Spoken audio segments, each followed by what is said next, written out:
Hello, welcome back to your own channel ETFM यानी ETF and more.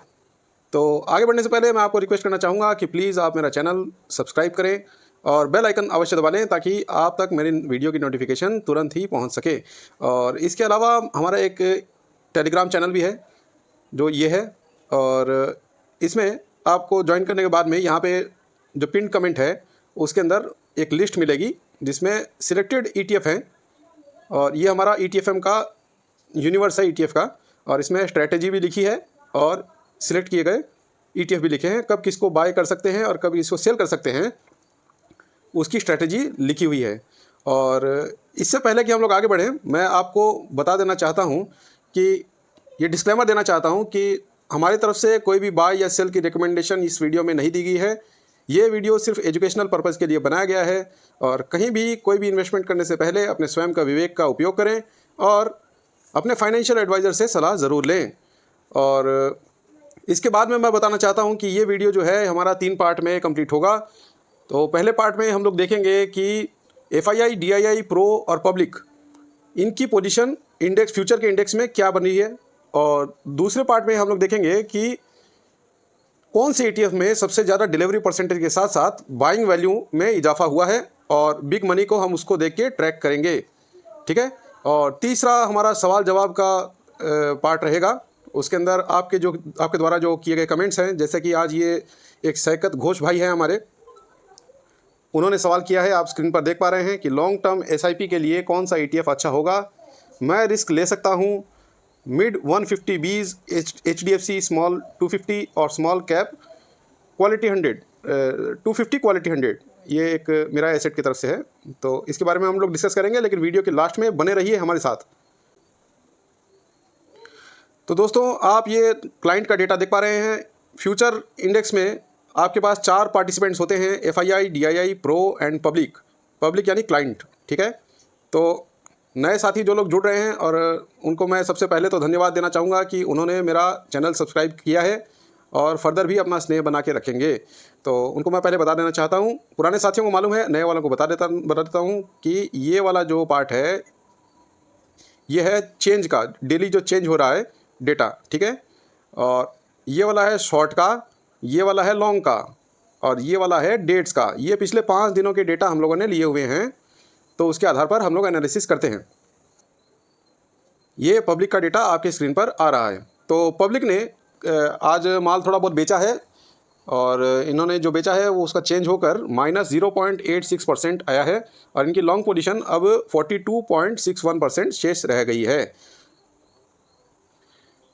DII, तो DII ने आज माल खरीदा है जो कि +3.75% है, और इनकी लॉन्ग पोजीशन जो है वो 38.53% हो गई है। आगे बढ़ते हैं। FII की पोजीशन आज +1.89% हो गई है, और इन्होंने माल वापस खरीद कर लॉन्ग पोजीशन में अपना स्टेटस बना लिया है 67.41% का। और जैसा कि हम लोगों ने पिछले वाले वीडियो में डिस्कस किया था कि प्रो बहुत ही शातिर होता है, और शातिर होने का ये मतलब है कि ये लोग शॉर्ट स्विंग्स खेलते हैं। तो ये बहुत जल्दी जल्दी खरीदारी करते हैं और जल्दी जल्दी बेच देते हैं। मेरा आप लास्ट का वीडियो आप उठा कर देखेंगे, जस्ट इसके पीछे वाला, तो आप ये देख पाएंगे मैंने उसमें बताया है कि ये लोग बहुत जल्दी ही शॉर्ट स्विंग खेलते हैं। तो उसका सबूत आप देख लीजिए, आपकी स्क्रीन पर है। और इन्होंने -6.42% माल बेचा है, और अपनी लॉन्ग पोजीशन 37.41% बना ली है। तो ETFM के साथ जुड़े रहने का यही एक फ़ायदा है कि आपको छोटी छोटी बातें हम पहले ही बता देते हैं। चार्ट पर डेटा बाद में बनता है, लेकिन हम लोग पहले ही इसको डिस्कस कर लेते हैं। ये इस एनालिसिस का फ़ायदा यही है। तो जुड़े रहिए हमारे साथ, और बाद में आप शायद भूल जाएं। नए साथियों को मैं रिक्वेस्ट करना चाहूँगा कि प्लीज़ आप मेरे चैनल को सब्सक्राइब अभी ही कर दें, और इस तरह का कंटेंट सिर्फ हम ही इस YouTube वाले प्लेटफॉर्म पर लेके आते हैं, और कहीं पर भी आपको इस टाइप का एनालिसिस नहीं मिलेगा। सो प्लीज़ वीडियो को लाइक कीजिए, चैनल को सब्सक्राइब कीजिए, और बेल आइकन अवश्य दबा लें, और टेलीग्राम को भी ज्वाइन कर लीजिए ताकि आपको लाइव मार्केट में कोई भी इंपॉर्टेंट अपडेट मिस ना करना पड़े। और टेलीग्राम की जहाँ तक बात है, हम लोग कोई भी बिना मतलब के एडवर्टाइज़ या बिना मतलब के लिंक्स वगैरह प्रोवाइड नहीं करवाते वहाँ पे। बस उसमें यही मैसेज अपडेट करते हैं कि हम लोगों ने कौन से भाव पर ETF को ख़रीदा और कौन से भाव पर ETF को बेचा। ये ETF क्योंकि ये चैनल क्योंकि हमारा ETF के पर ही डेडिकेटेड है और हम खाली ETF के बारे में ही बात करते हैं यहाँ पर, और किसी विषय में हम लोग यहाँ पे बात नहीं करते, ना फ्यूचर, ना ऑप्शन, ना स्टॉक्स पे। हमारा मुद्दा सिर्फ इतना ही है कि हम लोग पूरे बाज़ार पर नज़र रखते हैं लेकिन करते सिर्फ ETF है, ठीक है। तो अब इसमें आगे हम लोग बढ़ते हैं और वीडियो को आप प्लीज़ स्किप मत कीजिएगा, क्योंकि कुछ भी मिस हो जाएगा तो फिर बाद में गलती हो जाएगी। और इम्पॉर्टेंट वीडियो है, प्लीज़ इसमें बने रहिए, स्किप मत कीजिएगा, ठीक है।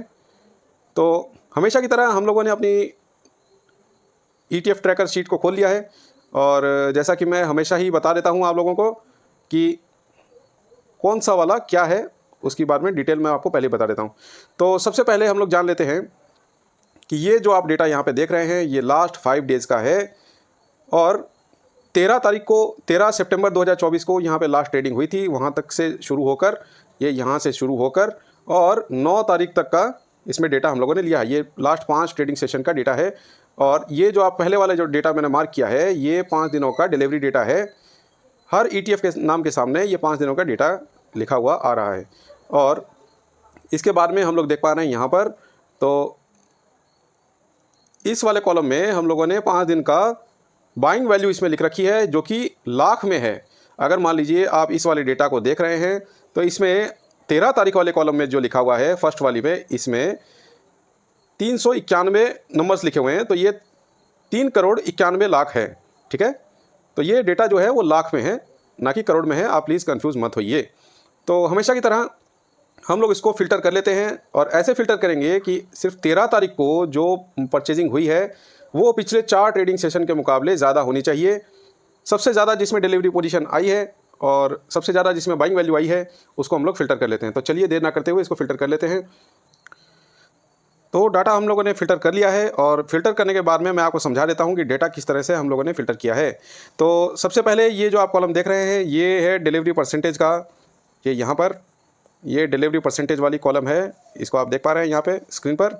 और इसके बाद में इसको हम लोगों ने सॉर्ट कर लिया है, जो कि ज़्यादा से कम की ओर है। देखिए ये नंबर ऊपर से ज़्यादा है और नीचे से कम है, तो इसको आप देख लीजिए। और इसके बाद में साइड वाला जो कॉलम है यहाँ पर हम लोगों ने ट्रेडिंग वैल्यू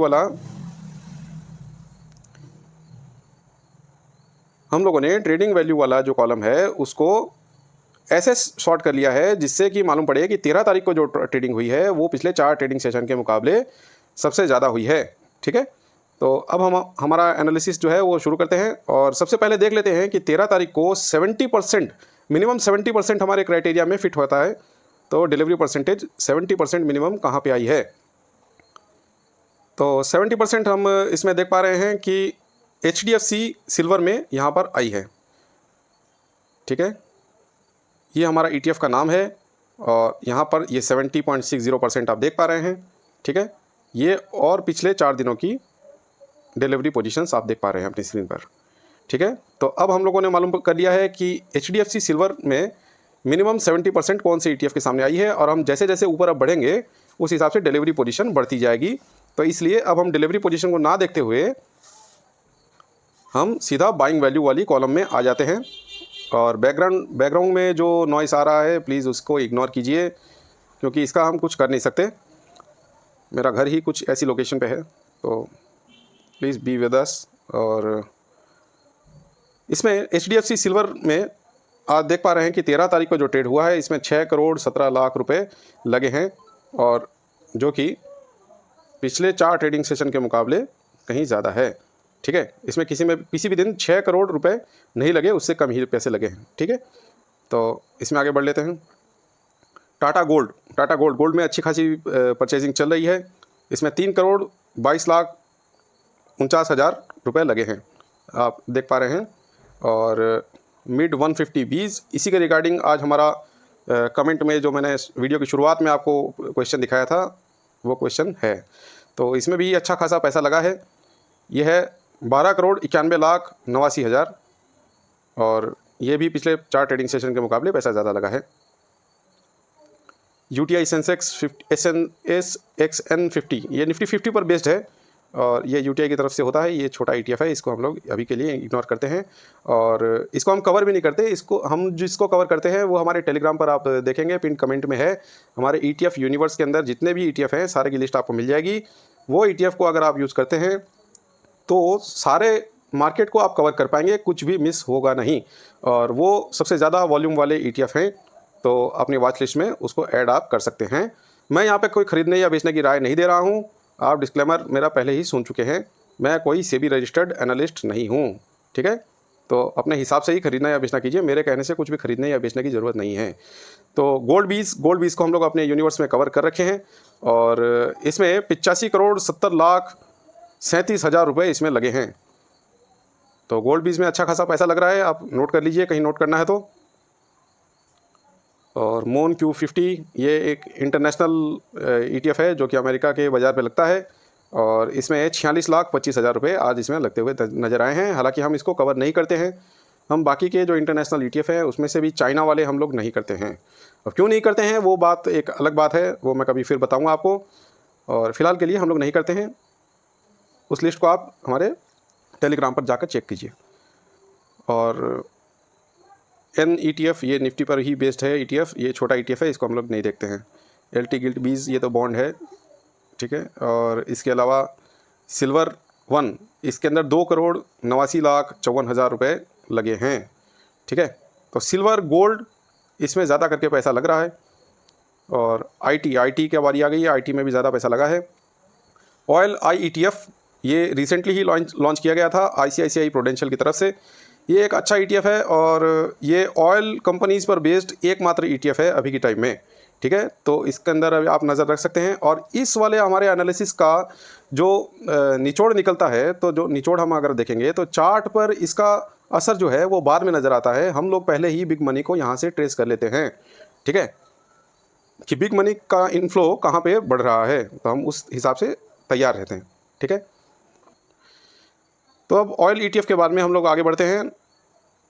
सिल्वर ETF में 3,64,32,000 रुपये लगे हैं और सिल्वर के हर एक ETF में सबसे ज़्यादा पैसे लगे हैं आज। और ये बात मैं आपको पहले इससे पहले वाले वीडियो से उससे पहले वाले वीडियो में मैंने बताया था कि W पैटर्न इसमें बन चुका है सिल्वर में। सिल्वर बीज का चार्ट मैंने वहाँ पे दिखाया था और मैं कई दिनों से कह रहा हूँ कि जो निचला वाला जो प्राइस है वो बार बार इसमें नहीं मिलेगा, क्योंकि सिल्वर और गोल्ड एक ऐसी चीज़ है जो कि फुटपाथ पर कभी भी नहीं मिलेगी, ठीक है। तो इसके 200 DMA पर भी हमने ख़रीदारी की थी। जो भाई हमारे साथ में ख़रीदे हैं उनको बहुत बहुत साधुवाद, ठीक है। तो सिल्वर बीज का हम डेटा देख पा रहे हैं यहाँ पर 143,55,47,000 रुपये इसमें लगे थे।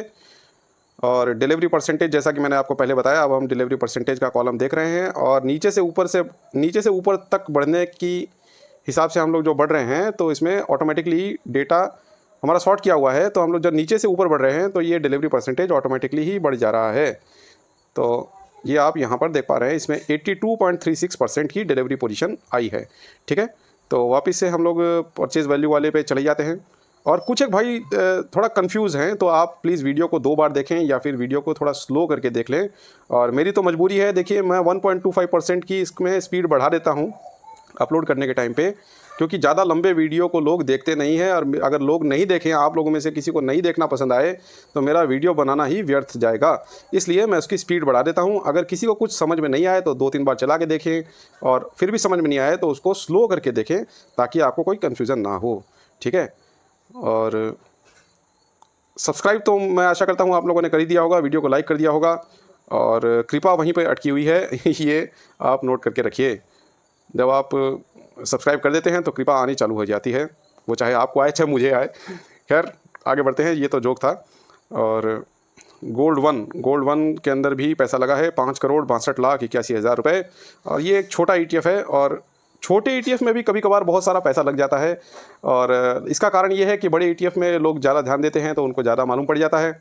बड़े पैसे वाले लोग घूम कर एक ETF में किसी को पता नहीं लगे इस वाले ETF में पैसा लगा देते हैं और साधारण जनता को इस बात का मालूम नहीं रहता, वो निचले स्तरों पर अपनी ख़रीदारी कर लेते हैं पहले ही।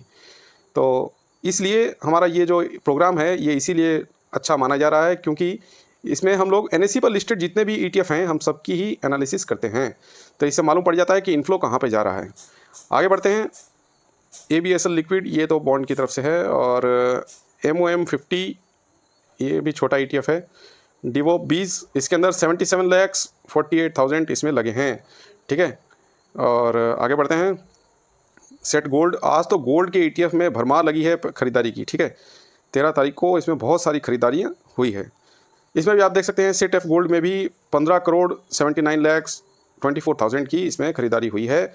और गोल्ड शेयर में भी 1,61,84,000 की खरीदारी हुई है। कंज्यूम बीज बहुत ही अच्छा ETF है, ये बहुत ही ट्रेंडी है, और इसके अंदर 3,49,24,000 की खरीदारी की गई है। और डिलीवरी परसेंटेज जैसे जैसे हम लोग ऊपर जा रहे हैं बढ़ता जा रहा है, तो उसके अनुसार आप कंपेयर कर लीजिएगा। और ETF के नाम जो हैं बढ़िया जो हैं उसको आप नोट करके रखिए, फिर आप मेरी लिस्ट से उसको मिलाइए। जो भी ETF आपको हमारी लिस्ट में मिले वो बढ़िया समझा जा सकता है, तो ख़रीदारी अपने हिसाब से कीजिएगा, हमारे कहने से कुछ नहीं खरीदना है आपको।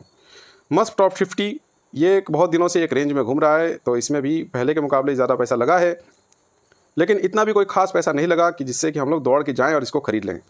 तो हालांकि मेरा इन्वेस्टमेंट है इसमें, तो बहुत दिन से इसमें प्रॉफिट बुकिंग अभी तक नहीं की हमने, तो देखते हैं कब तक हो जाएगा। हम लोग ETF में है, ETF में कोई टेंशन वाली बात है नहीं। कभी लॉस बुक करने का हम लोगों ने सोचा नहीं, लॉस बुक हम लोग करते नहीं, हम सिर्फ प्रॉफिट बुकिंग करते हैं, और कोई स्टॉप लॉस नहीं होता, सब कुछ मज़े ही मज़े में चलता है। ETF में काम करने का यही स्वाद है। तो SBI सिल्वर, इसमें 4,46,35,000 रुपये इसमें लगे हैं। और BSL निफ्टी के अंदर भी पैसा लग रहा है, ये इसमें 2,51,01,000 रुपये इसमें लगे हैं, ठीक है। अब और आगे बढ़ते हैं। गोल्ड केस के अंदर भी ठीक ठाक पैसा लगा है। गोल्ड सिल्वर में जम के पैसा लग रहा है, और ये हमारा फेवरेट जिसको कि हम लोग कवर भी करते हैं, एमओ रियलिटी, ये मोतीलाल ओसवाल की तरफ से आता है, और इसमें 1,94,78,000 रुपये लगते हुए दिखाई दे रहे हैं। और ये रियलिटी सेक्टर पर बेस्ड एकमात्र ETF अभी बाज़ार में अवेलेबल है, ठीक है। और इसकी ख़ास बात यह है कि ये स्विंग भी बहुत अच्छे देता है। ये स्विंग ट्रेडिंग करने वाले लोगों के लिए बहुत ही बेहतर ETF का एक माध्यम हो सकता है, ठीक है। तो अच्छा कैंडिडेट है ETF ये स्विंग ट्रेडिंग के लिए। और आगे बढ़ते हैं। और इसका एक डिटेल्ड वीडियो भी है हमारी इस चैनल पर, आपको मैं इसके लास्ट में स्क्रीन में आपको दे दूंगा, तो आप प्लीज़ उसको चेक कर लीजिएगा, ठीक है। डिटेल्ड वीडियो है, गौर से देखिएगा। और PSU बैंक बहुत दिनों से गिरा जा रहा है, और इसमें भी 13,44,26,000 रुपये इसमें लगे हैं। SBI का PSU बैंक बीज में 30% करके वेटेज है, और हम उसी वाले ETF को कवर करते हैं, इस वाले ETF को कवर नहीं करते हैं। तो आप प्लीज़ वो लिस्ट को हमारे देख लीजिएगा प्लीज़। और सिल्वर ADD, इसमें भी अच्छा खासा पैसा लगा है। टाटा सिल्वर ये हमारा सेकेंडरी ETF है, हम लोग स्विंग्स के लिए इसको भी यूज़ कर लेते हैं कभी कभी। तो प्राइमरी में हमारा सिल्वर बीज आता है, और सेकेंडरी में हम लोग टाटा सिल्वर को यूज़ करते हैं। इसमें भी 2,09,57,000 रुपये लगे हैं। सिल्वर ETF इसमें 10,76,83,000 रुपये लगे हैं। क्वालिटी 30 IETF, इसमें 2,93,12,000 रुपये लगे हैं। वीडियो थोड़ा लंबा हो गया है, तो प्लीज़ बी विद अस, क्योंकि डेटा बहुत ही ज़्यादा इम्पॉर्टेंट है, ठीक है। ये एनालिसिस और किधर भी कोई भी यूट्यूब चैनल पर आपको नहीं मिलेगा, सिर्फ हमारे चैनल पर मिलेगा।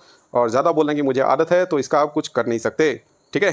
तो प्लीज़ बोर मत होइए, बोरिंग चीज़ों से ही पैसा बनता है यहाँ पर, आप क्या बताएं आप। खैर आगे बढ़ते हैं।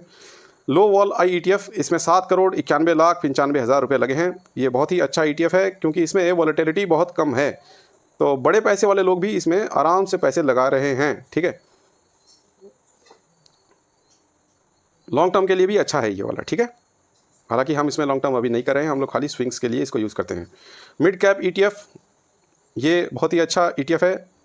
और आज जो हमारे सवाल जिन्होंने पूछा है, तो उनके लिए भी ये वाला ETF रिलेवेंट रहेगा। और इसमें 12,72,99,000 रुपये लगे हैं, ठीक है। और Tata Nifty digital India digital ETF जो है, इसको हम लोग टिंड ETF भी कहते हैं। और इसमें 4 करोड़ 9 लाख रुपए इसमें लगे हैं। ये निफ्टी ITBs का छोटा भाई आप इसको समझिए। इसमें सर्विस रिलेटेड जो भी कंपनी है वो आती हैं, तो इसका भी डिटेल एनालिसिस मैं करूँगा अगर आप कमेंट बॉक्स में बोलेंगे तो। और मेरा ये वीडियो कहाँ से देखा जा रहा है तो प्लीज़ आप जहाँ से भी हों आप अपने शहर का नाम कमेंट बॉक्स में ज़रूर लिखें, ताकि मुझे भी मालूम पड़े कि मेरे भाई बंधु कहाँ रह रहे हैं, कहाँ से ये वीडियो देखा जा रहा है। कमेंट ज़रूर करके जाइएगा। NV20Bs 1,39,81,000 इसमें लगे हैं, ठीक है। और ये टॉप 10 ADD वाला जो ETF है ये तो अभी रिसेंट में ही लॉन्च किया गया है, तो इसका भी डिटेल वीडियो मैं बना दूंगा अगर आप कहेंगे तो, ठीक है। इसका डेटा अभी अवेलेबल नहीं है, इसको सिर्फ 3 दिन हुए हैं ट्रेड होते हुए, और इसीलिए हम इस पर कुछ अभी कह नहीं पा रहे, ठीक है। हालांकि पैसा बहुत ज़्यादा लगा है इसमें, 11 करोड़ 35 लाख 54 हज़ार का इसमें पैसा लगा है, और डिलीवरी पोजीशन भी अच्छी खासी बनी है इसमें, ठीक है। और डेटा हमारा समाप्त हो गया है, तो ये वाला हमारा पार्ट जो है ये ख़त्म हो गया है। अब चलिए हम लोग आगे बढ़ते हैं हमारे जो क्वेश्चन आए थे उसका आंसर देने के लिए। तो हमारे भाई शैकत घोष जी का सवाल ये था कि लॉन्ग टर्म में SIP के लिए कौन सा ETF अच्छा होगा, मैं रिस्क ले सकता हूँ, ऐसा उन्होंने कहा था। और उन्होंने 3 ऑप्शन बताए थे, मिड 150Bs, HDFC स्मॉल 250 और स्मॉल कैप 250 क्वालिटी 100 ETF, ठीक है। तो इसके जवाब में मैं सबसे पहले जो पहला ऑप्शन है इसमें मिड 150Bs, उसके विषय में कुछ कहना चाहूँगा। ये है NSE की वेबसाइट, और यहाँ पर हम लोग देख पा रहे हैं कि जो डेटा है वो निफ्टी मिड कैप 150Bs के लिए है, ठीक है। तो यहाँ पर हम देख पा रहे हैं कि इसके हिस्टोरिकल डेटा में अगर हम जाएं तो यहाँ पे हम पाएंगे कि जो वॉल्यूम है इसमें, वॉल्यूम ये वाला है, देखिए इसमें 5 लाख 3 लाख 2 लाख 3 लाख 7 लाख 2 लाख 3 लाख, तो एवरेज में यहाँ पर कंपैरेटिवली इसमें कम वॉल्यूम आ रहा है। किससे? ये मिड कैप ETF से, जो कि मिराई एसेट की तरफ से आता है। तो इसका अगर हम हिस्टोरिकल डाटा देखें तो इसमें वॉल्यूम जो है ये आप देख पा रहे हैं यहाँ पर 11 लाख 17 लाख ऐसा करके आ रहा है। तो मिड 150Bs से मिड कैप ETF जो है ये सेम स्टॉक्स पर लगते हैं इसमें पैसे, क्योंकि वो सेम इंडेक्स है, और उसके कंपैरेटिवली ये वाला ETF ज़्यादा अच्छा है, क्योंकि ETF को वॉल्यूम के आधार पर प्राथमिकता दी जाती है। वो जितना ज़्यादा वॉल्यूम उतना ही अच्छा ETF।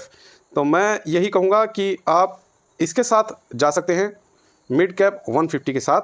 और डिस्क्लेमर मैंने पहले ही दे दिया है कि आप मेरे कहने से कोई ख़रीदा या बेची ना करें। मैं कोई सेबी रजिस्टर्ड एनालिस्ट नहीं हूं, मैं जस्ट एजुकेशनल पर्पज़ के लिए इस वीडियो को बना रहा हूं। कभी भी कोई ख़रीदारी करनी हो तो अपने स्वयं के विवेक से तय कीजिए कि कहां आपको इन्वेस्ट करना है, और इसके अलावा आप फाइनेंशियल एडवाइज़र की सलाह ज़रूर ले लीजिए, ठीक है। तो ये तो थी पहले इसकी बात, और इस वाले ETF को हमारे यूनिवर्स में भी हम लोगों ने कवर किया है, तो आप लिस्ट वहाँ से ले सकते हैं टेलीग्राम से, पिन कमेंट में, ठीक है। और इसके अलावा फिर हम देख पाएंगे यहाँ पे आपने 3 जो ETF बताए हैं हमें, तो उसके अंदर से कौन बेहतर है। तो हम जस्ट सीधा ही गूगल पे हम HDFC स्मॉल 250 का नाम इसमें डाल दिए थे, और इसको हम लोग कंपेयर कर रहे हैं कोटक वाले जो मिड कैप ETF हैं। एक मिनट, इसमें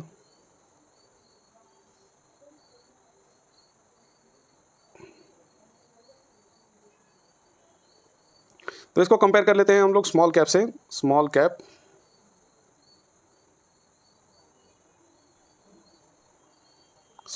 ठीक है। तो ये जुड़ गया इसमें स्मॉल कैप, ठीक है। और इसके अलावा मिड कैप, एक मिनट सब गलत हो गया, खैर इससे ही कंपेयर कर लेंगे। HDFC SML, चलिए इसको कंपेयर करते हैं, और फिर बाद में मिड कैप ETF इसमें लगा देते हैं। मिड कैप ETF, ठीक है। ये भी 150 मिड कैप स्टॉक्स पर ही पैसा लगाता है, ठीक है। तो तीनों को हम कंपेयर कर लेते हैं और देखते हैं कि किसका परफॉर्मेंस ज़्यादा अच्छा है। तो अभी आप 1 महीने का चार्ट यहाँ पे देख रहे हैं, और पीली वाली जो लाइन है ये आपकी HDFC स्मॉल कैप 250 की है। बाद बाकी की जो लाइनें हैं वो है मिराई एसेट का जो स्मॉल कैप ETF है और मिड कैप 50 जो ETF है, 150 जो ETF है, उसका आसमानी रंग से लाइन आप देख पा रहे हैं यहाँ पर, ठीक है। तो एक महीने में भी HDFC वाला जो स्मॉल कैप 250 का जो है वो सबसे ऊपर है, और 6 महीने में हम लोग देखते हैं तो 6 महीने में भी वही सबसे ज़्यादा ऊपर है, येलो लाइन हमें ऊपर नज़र आ रही है। और ईयर टिल डेट भी देख लेते हैं, ये भी सबसे ज़्यादा वही ETF सबसे ऊपर है, HDFC स्मॉल कैप 250। और एक साल में हम लोग देख लेते हैं, एक साल में भी वही ऊपर है, और 5 साल में भी वही सबसे ज़्यादा ऊपर है। आपको अगर स्क्रीन नहीं दिख पा रही है तो प्लीज़ मुझे क्षमा कीजिए, लेकिन आप भी ऐसे ही अपने एंड पर इसको एनालाइज कर सकते हैं। और क्योंकि मैं ये मोबाइल स्क्रीन पर बना रहा हूँ तो मेरे पास ज़्यादा ऑप्शंस नहीं है स्क्रीन को ज़्यादा अच्छी तरीके से प्रेजेंट करने के लिए, ठीक है। मेरी जहाँ तक कोशिश मैं कर पाया, मैंने आपको दिखाया कि भाई आज आपके 3 जो सिलेक्ट किए गए हैं ETF, उनमें से सबसे बेस्ट ETF आपका परफॉर्मेंस के हिसाब से HDFC स्मॉल कैप 250 है। लेकिन मैं अपने जो ETF का यूनिवर्स मैंने बना रखा है उसके अंदर मैं एमओ निफ्टी 500 और इंफ्रा आई ETF पर ही लॉन्ग टर्म इन्वेस्ट करता हूं। और इसका कारण ये है कि एमओ निफ्टी 500 को लॉन्ग टर्म के लिए रखने का जो कारण है ये है कि इसमें पूरे के पूरे जो फंडामेंटली स्ट्रॉन्ग जो ETF हैं, जो स्टॉक्स हैं निफ्टी 500, तो इस पे सारे पे पैसा लग जाता है इस एक ETF को ख़रीदने में, और इसमें कोई ज़्यादा वैल्यू भी नहीं लगती। इसके अंदर एक ETF का दाम आपको लगभग 25 रुपये के नीचे ही मिलेगा, ठीक है। और इंफ्रा आई ETF पर मैं इसलिए पैसे लगाता हूँ क्योंकि ये इंफ्रास्ट्रक्चर पर बेस्ड है और ये सब में सबसे श्रेष्ठ ETF है। इसमें वॉल्यूम भी अच्छा खासा है और इंफ्रास्ट्रक्चर आगे बढ़ना ही है क्योंकि हमारा देश बहुत तेज़ी से प्रगति कर रहा है। 2047 में हम लोग एक वेल डेवलप्ड नेशन होंगे और इसका हमें पूरा भरोसा है। तो इसको होने के लिए हमारे पास इंफ्रास्ट्रक्चर की आवश्यकता होगी जो कि बहुत तेज़ी से बढ़ रहा है देश में, और उसी को आधार बनाते हुए हम लोग उसमें लॉन्ग टर्म के लिए काम करते हैं। हम उसमें स्विंग ट्रेड्स नहीं लेते, अगर लेना होता है तो हम दूसरे अकाउंट से लेते हैं। और अगर आप स्विंग ट्रेडिंग करते हैं और लॉन्ग टर्म एक साथ में करते हैं तो आपके पास 2 डीमैट अकाउंट, कम से कम एक से ज़्यादा डीमैट अकाउंट आपके पास होने ज़रूरी है, नहीं तो दही खिचड़ी हो जाता है। आप समझ ही पा रहे होंगे मेरी भावना को। और अगर आपके पास कोई अलग से डीमैट अकाउंट नहीं है तो आप हमारे डिस्क्रिप्शन में दिए हुए लिंक से अकाउंट खुलवाएंगे तो भी आपका अकाउंट खुल जाएगा, ठीक है। मैंने डिस्क्रिप्शन में लिंक दे दिया है, आप वहाँ से अकाउंट खुलवा सकते हैं। और हमारे टेलीग्राम का लिंक भी आपको डिस्क्रिप्शन में मिल जाएगा, तो प्लीज़ उसको ज्वाइन कर लीजिए। और जाने से पहले आप प्लीज़ मेरे वीडियो को लाइक कर दीजिए और चैनल को सब्सक्राइब करके बेल आइकन अवश्य दबा लें।